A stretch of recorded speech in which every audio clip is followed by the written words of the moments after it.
Ray? Betty, are you on?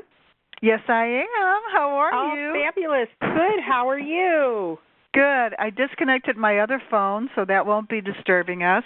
I've closed the doors. All right. Well, we're just going to get started then. Okay. Hi, everyone. This is Ray Luskin of The Creative Activist, and my guest today is Betty Hoeffner, and she is the founder of Prevent Bullying Now and co-founder of Hey U.G.L.Y, an international nonprofit organization that empowers youth to be part of the solution to bullying, substance abuse, and suicide. U.G.L.Y stands for Unique Gifted Lovable You, and is a reminder for youth to turn negative self-talk and situations into positive. Thank you, Betty, for being on this call today. I so appreciate it. Oh, it's my total pleasure. Thank you. I would love for you to talk about how you got involved in this. To me, when I met you, it was a fascinating story and something everybody should hear. So if you'll just share a little bit how you got involved in this and why you do the work you do. Well, let's see. I grew up kind of in a chaotic environment, so I didn't know what to do with any of my emotions, and I became a bully. And I was also bullied. In fact, we believe that bullying is a cause of bullying, and it's contagious, so don't catch it. But I was bullied at home, so I took that pain and I bullied other people, and I became a bully as an adult, and also in business and in my relationships. And during my business life... Can I ask you, how did that manifest itself so that people recognize when you say that? Oh, my God. I had a posse of girls, and I would make sure that if I didn't like somebody, they didn't like that person either, and they were mean to that person. And if I caught them being nice to them, I would oust them out of the group. I would give people dirty looks. I would exclude them. I would make up lies about them and rumors to make myself feel better about myself. I felt jealous of, and the people that I would pick on are the ones that I usually felt jealous of, until they stood up to me. And if they stood up to me, I would leave them alone and then find another victim. So that's kind of how it manifested for me. You know, and I was also very rigid, my way or the highway kind of a thing. I had no sense of who I was. I was who I knew, what I did for a living, how much money I made, all of that superficial type of things. I thought I was worthless. I never felt good enough, and I felt like I always had to be proving myself.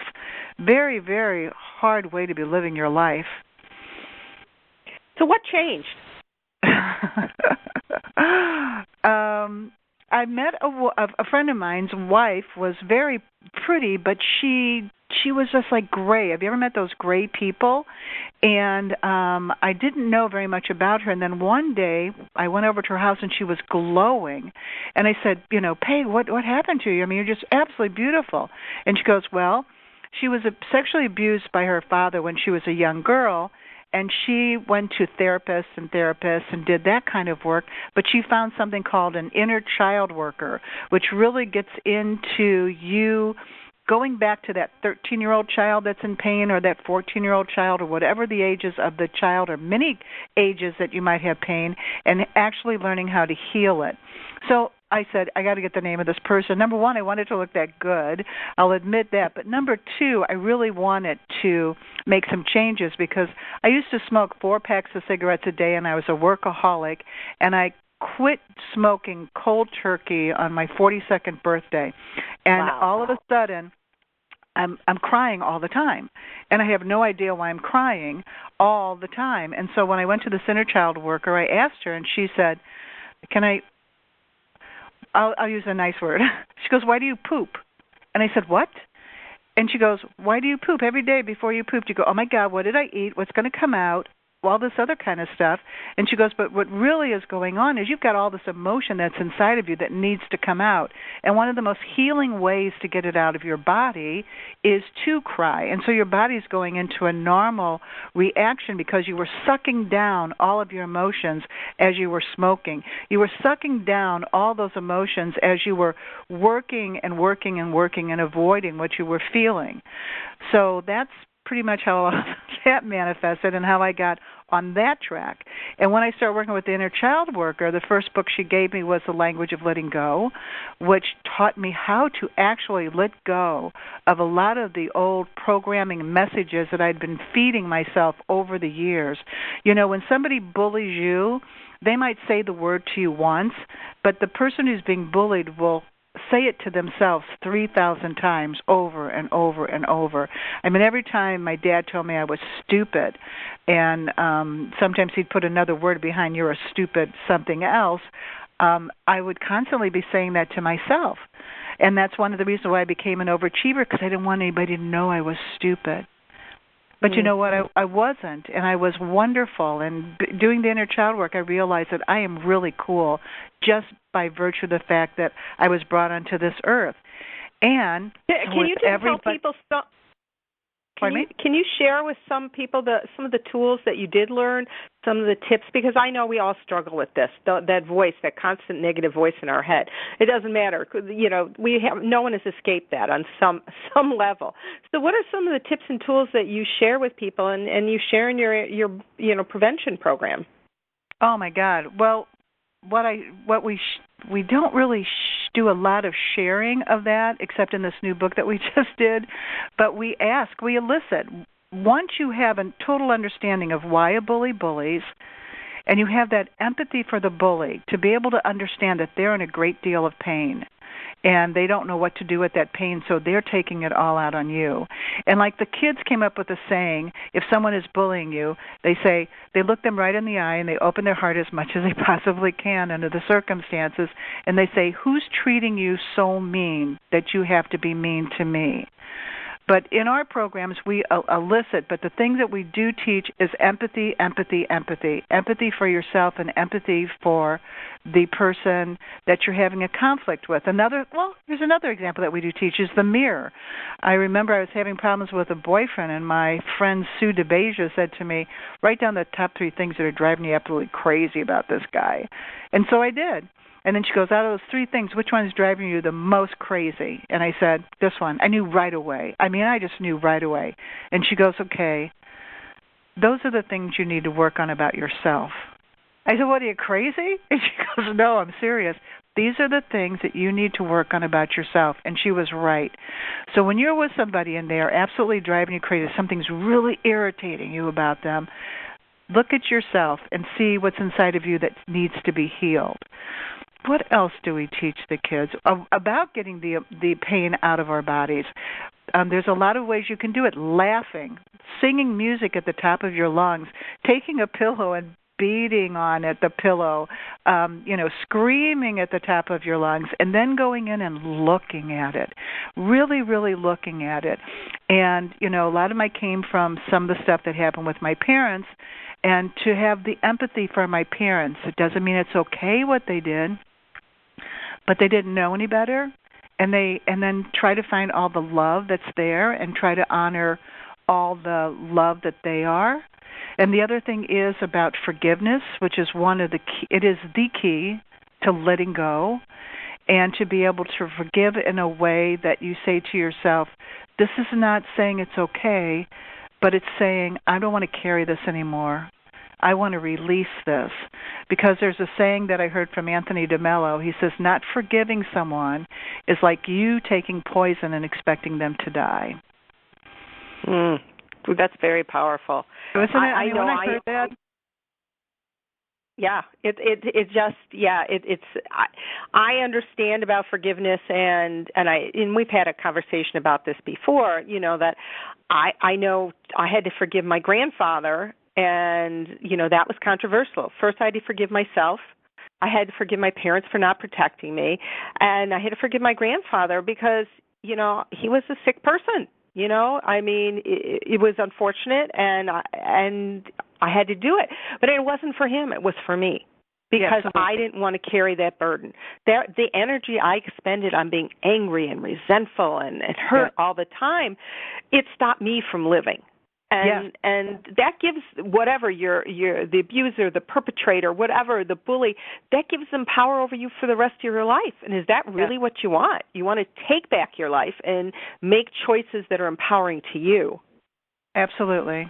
You were right on target with that for sure. Thank you. That's why we're friends now. I know. It was like when we met each other, it was like soul sisters. What can we say? Absolutely. So okay, now that we've talked a little bit about some of the tools, because I knew there were tools. You may not have called them tools, but I'm always about the tools. Let's go back into your journey. How did you give up? You had a very as you said, you were a lucrative, powerful woman in the PR world, and you created this nonprofit. What happened there? And okay, and this really takes us back to your very first question, which I haven't even answered yet. So we'll go back. This is more a conversation than a head-on interview. So great.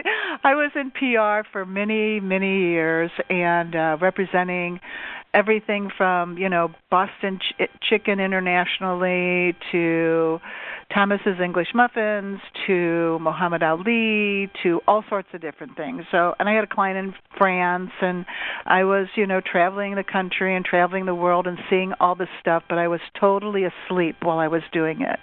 I was totally asleep. And then I met a gentleman by the name of Sporty King, who was a big shot with the Wall Street Journal. And he and I became fast friends because I was at this event, and he invited a lady in a wheelchair onto the dance floor to dance. And I went, I have to meet this person. And so we became good friends. Then something happened, and we lost track. And then Columbine happened, and then 9/11 happened, and I was just sitting there going, I don't want to do this anymore. I don't want to be out here helping all these people make more and more and more money. I want to do something that speaks more to me. And then as soon as you say that, right, what happens? Sporty came back into my life. And he goes, I quit my job at the Journal. I'm no longer on WGN TV. I'm doing public speaking. And I've got a speech called I Am Ugly, U.G.L.Y. Ugly, and I'm giving it to 350 middle school kids next week at the Illinois Historical Society. Can you come? And it was like, where did this come from, right? And I go, I'll be there. So I went, and I was sitting back in the room where the teachers were sitting, and Sporty starts talking about growing up in Harlem, New York, and how he never felt good enough, and sometimes he felt so bad about himself, he even thought about killing himself. And then he says to these middle school students, anybody here ever think about that? And 2/3 of the kids' hands went up. And that's when I said, I have to do something, because I remember what it felt like, because I was suicidal a couple of times in my life. And to see 2/3 of these kids put their hands up. So afterwards I got together with them. I said, what can we do? I have to do something to help you. And he goes, all I want to do is public speaking. And I go, well, okay, let's do T-shirts. First thing, let's do some T-shirts and raise some money, because a lot of the schools have difficulty paying for his speaking engagements, but he has to make a living somehow. So we're going to raise the money to be able to gift his appearances to schools. And then I thought, you turned ugly into Unique Gifted Lovable You. And I got to tell you, at the end of the assembly, these kids are on the hallway going, I'm ugly. No, I'm ugly. No, I'm ugly. It totally taken the awfulness and the power of that word away for these kids. I said, let's do a contest where we have kids take words like dork, stupid, loser, and turn them into positive acronyms. He goes, go for it. So we did. In the first year, a girl from Texas took loser and turned it into love others, show everyone respect. Is that beautiful? It's beautiful, totally. And then that's the power of kids, if they're only encouraged to see the world that way. Right. And you guys are doing it, so it's wonderful. Our objective was to get to change the way that they looked at words, change the way that they look at lyrics of music. We have a Choose to Change radio show. So anyway, we went from the acronym contest, where there was a teen who asked us if we would add the word hate and racism, which we did, and she actually won. She took racism and turned remove all color, I'm simply me. And our judges are like writers from People magazine, Los Angeles Times. They're all media people. I don't get to have any input on this. I see all of them, but I don't get to have any say-so in this. So that helps the kids to be able to understand the value of their talent. Plus, they get like $250 first prize. Not bad, right? Right. we have an essay contest, and every year it's a different theme. Why is self-esteem important in battling bullying? This year it's why is the bystander so important in ending bullying, because the bystander can really make a difference. And then we have curriculum that we put together based a lot on what I learned about loving myself. And there are different empowerment type of programs, but they all have mandated learning standards in there so that the educators can put them into their daily class routines type of a thing. And we've got new speakers because we realize that the number one influence of youth is their peers. So everything we do is peer-to-peer learning. Like I told you, we don't tell them anything. We elicit from them. And then number two is the media. So we have tons of our website, tons of quotes from celebrities who were bullied, celebrities talking about dating and self-esteem and body image and all of that. And then we have a speaker from American Idol who also is a singer-songwriter because the lyrics of the music are so powerful. And also Dan Evans, who lost 132 pounds on The Biggest Loser. He's a young singer-songwriter also. And they both go in with different assemblies to teach these kids how to love themselves, how to stand up for themselves, but most importantly, how to squish out that negative voice in their heads that tells them they're not good enough, and that also tells them that other people aren't good enough also. Beautiful. And it's something we all need. It doesn't matter, quote, if you've been bullied or not, that squish out. I love that image, squish out those negative voices, because everybody's got them. Somewhere in their life they're carrying around, I'm not good enough. I'm not enough. I don't know any, I can't say I don't know any adults, but there are very few I know who have not struggled with that at some point in their lives. So it's amazing. And have you done any actual research as far as numbers? Have you been able to identify and measure the changes that you're seeing? Oh my God, yes.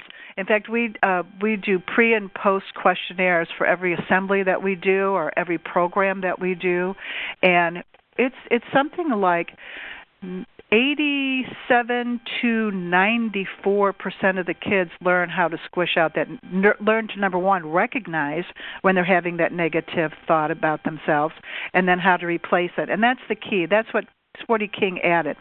Not only do you recognize that negative thought, but you replace it. So you squish first, and then you take your pointer finger and you just tap your head twice. That's where you're replacing it with something really wonderful about yourself or somebody else. How many times have you looked at somebody and had a negative thought about them? Just stop and go, oh my God, that was a negative thought. Now, I'm not going to judge myself negatively because I had a negative thought, but I am going to replace it, something wonderful about that person. Oh, my God, she has the most beautiful eyes, and being able to see people's spirits compared to what they look like on the outside is one of the things that we're working on with the kids right now. Mm-hmm. It is so important because, and you don't know what's going on in some child's life, It was amazing to me. I just found this out recently. I went to a small high school. There were like 40 kids in a class. And this girl and I never talked. And, if there were 40 kids, she was in the fast crowd. She hung out. She drank. And she did all these things.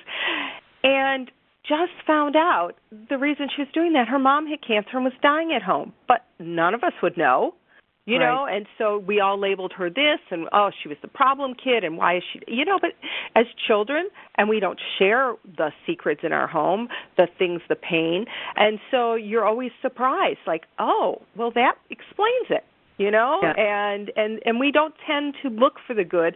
We judge from the outside appearances, and so what you're doing is absolutely fabulous. I love it. I just love it. And we carry it into adulthood. And we carry it into adulthood, and adults are leading our country, and they're leading our businesses, and you know what I'm saying? So we're sitting there going, if we can help these kids to be more compassionate to themselves and to others, to be more fair-minded, to be more caring, what a more beautiful world we're going to have to live in. Right. You're carrying it forward, and you're changing lives for this generation and the next. And that's what's so amazing. I just love it. And we're saving lives. My God, our website, we've been getting emails from people, from students that said that they were going to be killing themselves, and someone told them to look at the website, or they Googled something. We came up with the term self-bullying because that's where most bullying happens, within ourselves, like we were talking earlier. And so everybody, all of your listeners, please tell everyone you know about HeyUGL.org. We don't make a dime off of it. In fact, we're a 100% volunteer organization, so none of us make any money anyway. But it's a place where a kid that we don't know is in pain, like you were just talking about, and really is in pain. We could be saving their lives. I actually met a girl after a speech that I gave. She's in college right now, and she's going to be graduating, high honors. And when she was 17 years old, the day she was going to kill herself, a girl at school took her aside and said, before you do anything drastic, check out HeyUGL.org. And she said it saved her life. I've got goosebumps. So let's talk about, what do you see coming up in the future, for your organization? What are some of the challenges you're facing right now, and how could people help? Challenges are always funding, so donations or sponsorships. That's the critical thing from a running of the organization. We're all virtual, so we don't have a big office that we have to spend extravagant amounts of money for, and nobody has company cars. We are really targeted so finely to keeping every dollar going straight to helping the kids. And then the other thing is, we're working on a campaign to let everybody know that kids are telling kids to go kill themselves, and that it's not okay. So anybody who wants to get involved in this campaign, to email me at preventbullyingnow at HeyUGL.org, or just go to HeyUGL.org and you'll see email, and that'll go to me, because we want people to videotape themselves saying, it is never okay to tell somebody to go kill themselves. How would you like it if someone told you to go kill yourself, or someone said or texted you to go, or one of your friends to go kill yourself? We'll give you a little script, and then we're going to be putting together a collage of this type of thing, because I've been working with students, and when I bring up the subject matter, there's always 4 or 5 girls who go, well, we don't mean it when we say it. It's just something that we say. But they don't know, like you were just talking about earlier, what the energy is of that person that they're saying it to. And there are so many students out there that are actually killing themselves because someone told them to go kill themselves. Someone told them, everybody here hates you. Why don't you go get a rope, put it around your neck? And they're going to great detail, very wickedly. We're also working with some law students at this college that's near to us, to be able to go to the senator of the state of Indiana, which has the highest rate of teen suicides, and have him change something called the provocation law. And the provocation law is, if you provoke somebody to do something to somebody else, you can get a ticket. And the ticket's $150, and you can't drive your car, or you can't get a license to drive your car unless that ticket is paid. We want them to add the words, we want to amend that, if you provoke someone to do something to themselves or somebody else. So we want to add those 2 words, themselves or, to be able to make it some kind of a law, because parents don't even know that any of this stuff is going on, and they have to know, and they have to be able to sit down with their children and say, are you saying this? Have you heard this? If you do hear this, please, you've got to let somebody know. We have to stop this. My first response to the laws that exist, $150, does not seem quite enough to have much of an impact these days. I'm like, okay, that's like a nothing consequence. I'm curious about, because again, you have this cyberbullying, where it's anonymous and people are just, doing that, and how have you addressed that? Because one thing when you're facing you can actually confront somebody, but when you are attacked from all these IP addresses that no one signs their name, what do people do about that? Well, we really looked at that, because that hurts the most. Whenever you think somebody's thinking negative thoughts about you, you allow it to stick to your body, and kids don't have the life experiences that we adults have, so it sticks to their body even more, and it permeates their entire being, and they believe that everybody in the school knows these awful rumors that are being spread about them. So the first thing we did is, okay, we've all experienced this feeling of going to school, remembering what it was like to go to school and thinking everybody was thinking negative thoughts, and even going into board meetings and thinking people were thinking negative thoughts, or business meetings, or you know what I'm saying, or social events where we still are carrying around that I'm not good enough thing, and we have to take all that time to adjust our energy to feel comfortable in a setting. Just magnify that tremendously for these kids. So we're going, how do we help them? Well, the first thing we found out that almost 50% of kids are cyberbullied. So we started something called Cyberbullied Unite, and it's like, hey, join the club. We're all being cyberbullied. Let's help each other. Let's stand up for each other. Let's support each other. Let's have some kind of a dialogue going on. And in the interim, we give them safety tips on how they can keep themselves safe. But we're starting something right now. It's part of a new campaign we're starting, which is an anti-gossip campaign. And it's going to be, one of the things we're going to say, what is it that kids are really thinking instead of thinking about you like you think they're thinking about you? And then we're going to put together a list and have kids give us stuff from their list too of what kids are really thinking about. They're really thinking about, oh, my hair looks awful today. You know, I got this test coming up. My parents are just, wacky. All the different things that people are really, really thinking about. And then we want to also educate them about social media. All the people they think are seeing this, it's there for like 5 seconds and then it's gone. And all the people that they think at school are thinking this, we'll be able to prove to them that all these kids aren't thinking about it. Is that going to take the pain away? We hope it lessens it a little bit. And we hope that it empowers them. We also want to have them to reach out. One of the things you can do when you're in pain and you think people are coming at you is to go and be kind to somebody else.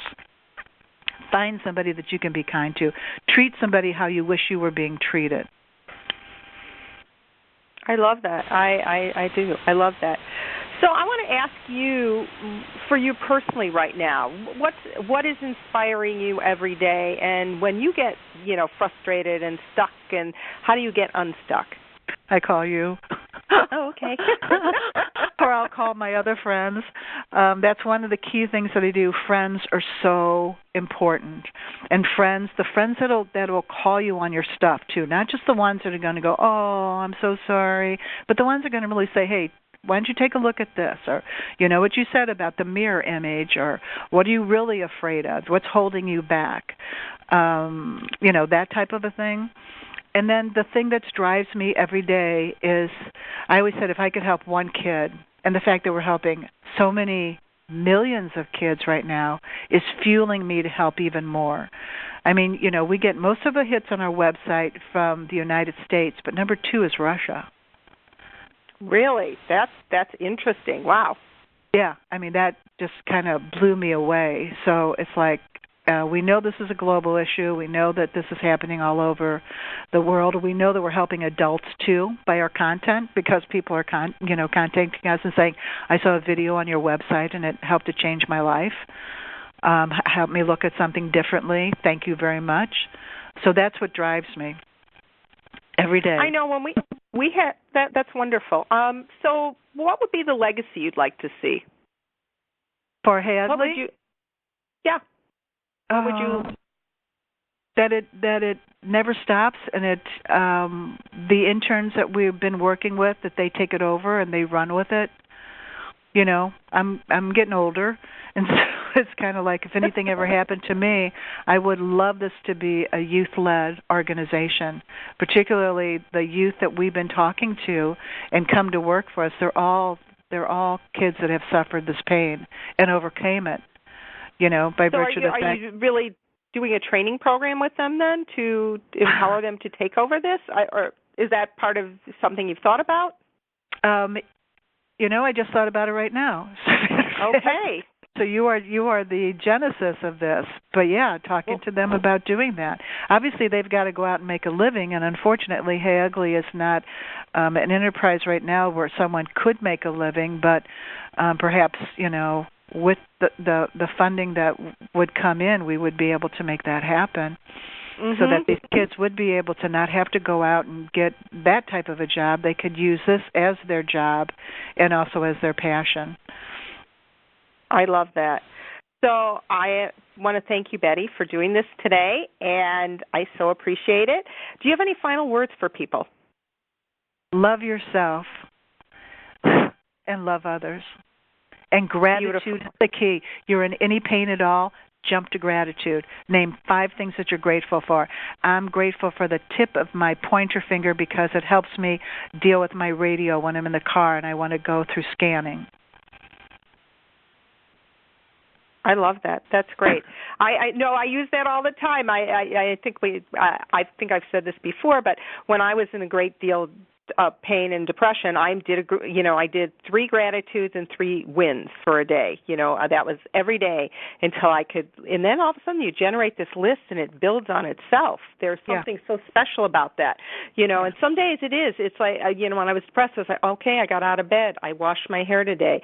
I got my kids lunch, whatever it was, and then I was grateful for the sunrise, for every breath I breathe, that I have a sharp mind, and it's not always about the outside. It's about what's inside, that I have a heart that is beating, and I don't have to think about that, It's like those are the gifts that we have, that I have these, legs that take me everywhere. So there are so many places that we can tap into gratitude, and people are always saying, well, it has to be something that happened to me. No, it doesn't have to be something that happened to you. You can generate gratitude. And I think that and that's not something that's taught, that we have to talk about that. You have to generate gratitude. So we actually have a curriculum about that.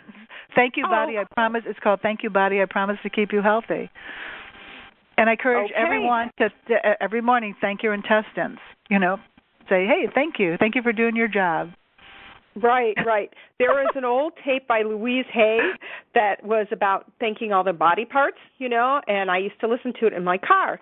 And I had the windows down, and I have to stop, and I'm like, I love my intestines. I love my rectum. Thank you. And I'm saying this, and the people are turning, looking at me from either car.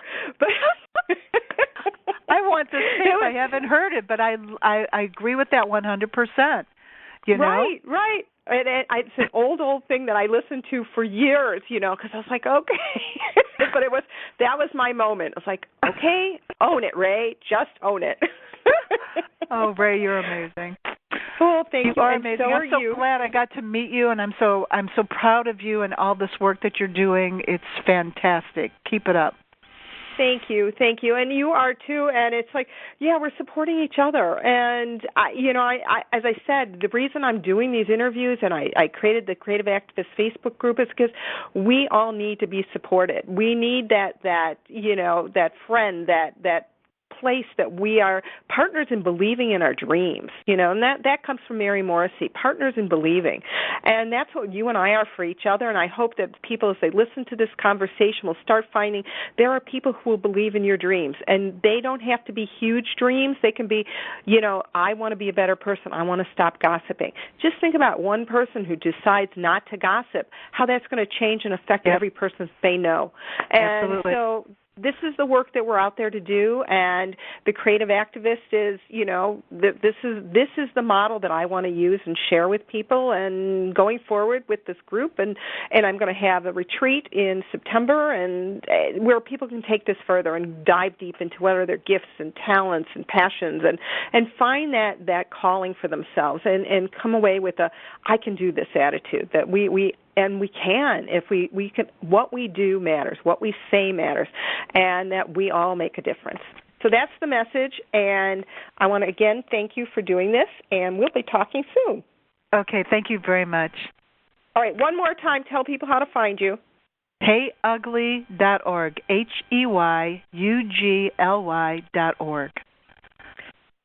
All right, bye-bye. Thank you. You're welcome. Bye-bye.